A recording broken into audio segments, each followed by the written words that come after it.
Aujourd'hui, on commémore la victoire. La victoire douloureuse d'une guerre impérialiste et expansionniste. La victoire contre le fascisme. Victoire douloureuse par les plus de 80 millions de morts qu'a causé la Seconde Guerre mondiale. Malheureusement, cette victoire contre le fascisme est remise en question. Tout d'abord par les mouvements d'extrême droite, se revendiquant même très franchement, de cette période sombre de notre histoire, ou des mouvements héritiers comme la NVA. Ces mouvements seuls qui comptabilisent une grosse majorité du vote au nord du pays. Le fascisme, et par extension l'extrême droite, s'est aussi introduit dans le MR. Le MR, avec sa grosse portée médiatique, essaye d'imposer des thèmes clairement d'extrême droite dans le débat public. Entre immigration et rupture de l'état de droit, entre politique raciste et clairement fasciste. Aujourd'hui, le MR, c'est nos ennemis total. Un ennemi qui n'hésite pas à dire que l'islamophobie, c'est normal. Un ennemi qui n'hésite pas à dire que la transphobie, c'est normal. Un ennemi qui n'hésite pas à dire que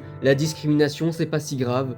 Ou un ennemi qui dit que quand la droite s'assume, il n'y a pas d'extrême droite. Toutes ces phrases sont insupportables et charrient au minimum un imaginaire raciste, xénophobe et clairement fasciste. Il est clairement temps d'arrêter de s'allier avec ces fossoyeurs de la science, arrêter de s'allier avec le MR, la NVA, arrêter de tenter de s'allier avec le MR et la NVA, arrêter de leur donner de l'importance, mettre un cordon sanitaire contre tous les partis d'extrême droite, contre tous les partis anti-scientifiques. Aujourd'hui, 81 années après, l'extrême droite se réintroduit dans les familles. Par la télévision, elle colonise l'esprit. Aujourd'hui, l'extrême droite est partout dans le monde, et même dans les villes les plus locales. Ici, à Villers-la-Ville, il m'est déjà arrivé de rencontrer des vrais fascistes. Contre la haine, contre le fascisme, contre le nazisme, il est temps de protéger notre nation contre ces fossoyeurs du peuple.